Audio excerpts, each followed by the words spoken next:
Isa sa mga natutunan ko sa libro ni Robert Kiyosaki, yung tinatawag na pagkakaiba ng asset at liability.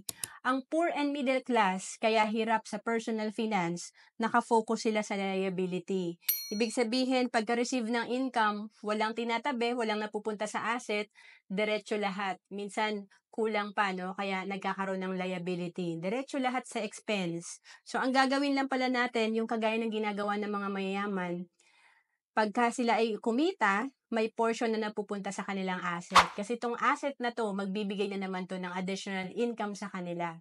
And, ano ba yung ginawa ko noong 2012 na nagsisimula ako? Natutunan ko yung pag-build ng strong financial foundation. Kumbaga, matibay na alikansya. So, dapat pala i-consider natin na hindi lang puro invest, hindi lang puro mutual fund, stocks.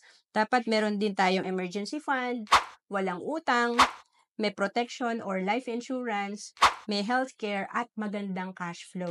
To know more about savings and investment, message mo lang ako sa FB, Rohan Celis Capistrano.